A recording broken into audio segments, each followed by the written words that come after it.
from the Fed. There's some concerns about the economy not growing as fast. What's that mean for the stock rally we've had all year?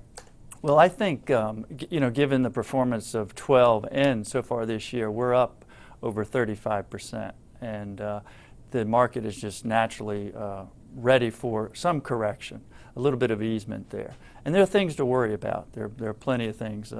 One of the things that bothers us most is since the recession, there have been a lot of things that have fallen in place that have enabled companies to have profit margins that are way above historical norms.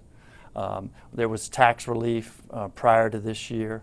Obviously, interest rates dropped. There's no wage pressure because of high unemployment. And historically, when profit margins get this far out of whack, they come back. They revert to the mean pretty quickly.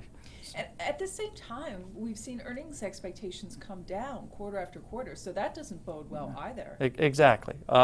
And the work we've done in 2012, from the early estimates, they came down about 8 or 9%. Same thing in 13.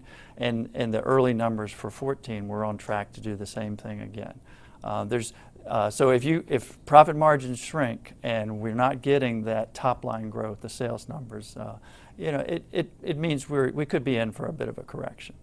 So you are right now overweight healthcare and staples. Now that's traditionally pretty defensive areas. Is that a defensive play, or is there some underlying growth story in there? Because healthcare's actually done pretty well so far. It's historically defensive and originally was defensive, but we're getting growth with healthcare. And we're sticking to companies that are involved, provide the instruments, the medicines, things like that, not so much the insurers that are going to survive, whether it's federally mandated or the private sector gets more of a play there. So we think we're safe either way.